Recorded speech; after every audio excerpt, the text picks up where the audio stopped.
Hi friends, இப்போ time பாத்தீங்கன்னா 1:55 AM. ஏன் விடிய காலம் காத்திருக்கிறேன் அப்படின்னு பாத்தீங்களா? ஆமாங்க, இன்னைக்கு அக்டோபர் 26 ஜிஎம்டி டைம்ல இருந்து பிரிட்டிஷ் டைமுக்கு டைம் சேஞ்ச் ஆக போகுது இல்லையா? அதை லைவா பாக்குறதுக்கு தான், அதை உங்களோட ஷேர் பண்றதுக்காக தான் இப்ப காத்து இருக்கிறோம். அதாவது டிஜிட்டல் சிஸ்டம்ல எல்லாம் பாத்தீங்கன்னா ஆட்டோமேட்டிக்கா டைம் சேஞ்ச் ஆயிடும்.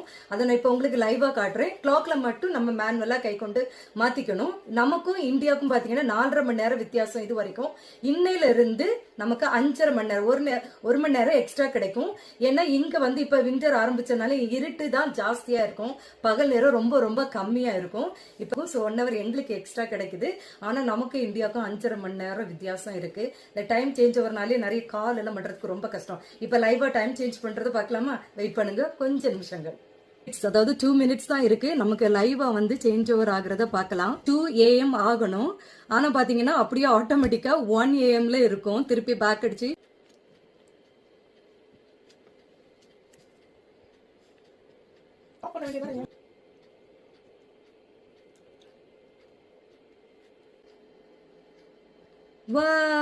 மறுபடியும் 1 AM ஆயிடுச்சு. ஆக்சுவலா இப்ப 2 AM ஆகணும், 1 AM ஆயிடுச்சு.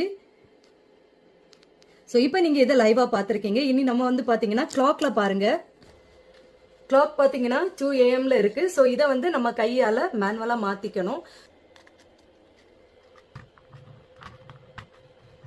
ஓகே, ஜிஎம்டி அப்படின்றது Greenwich mean time, to BST British summer time அப்படின்னு சொல்லி ஷார்ட்டா நம்ம சொல்றோம். சோ இந்த டைம் சேஞ்ச் வந்து எப்படி ஆரம்பிச்சிச்சு, யாரால ஆரம்பிச்சிச்சு அப்படின்னு சொல்லி நம்ம கட்டாயம் தெரிஞ்சுக்கணும்.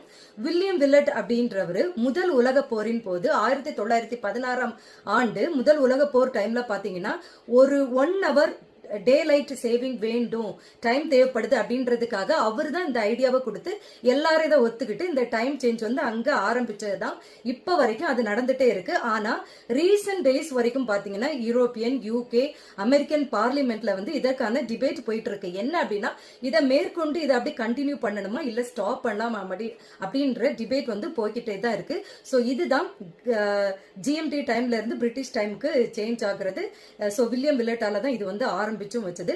சோ இது வந்து வருஷத்துக்கு 2 தடவை நடக்கும். இப்ப இன்னைக்கு அக்டோபர் 26 1 hour நமக்கு எக்ஸ்ட்ரா கிடைச்சிருக்கு. மார்ச் கடைசி சண்டே வரும்போது இது திருப்பி 1 hour கம்மி ஆயிடும் நமக்கு. இப்ப காலையில 6 மணிக்கு போனீங்கன்னா இங்க இருட்டா அப்படியே இருக்கும். ஆனா 7 மணி எப்படி இருக்குமோ அதே மாதிரி இனி 1 hour எக்ஸ்ட்ரா கிடைக்குது நமக்கு. சோ அதனால கொஞ்சம் தூங்குறதுக்கு டைம் நெக்ஸ்ட். இன்னைக்கு இதுதான் இந்த டைம் சேஞ்சோட ஸ்டோரி.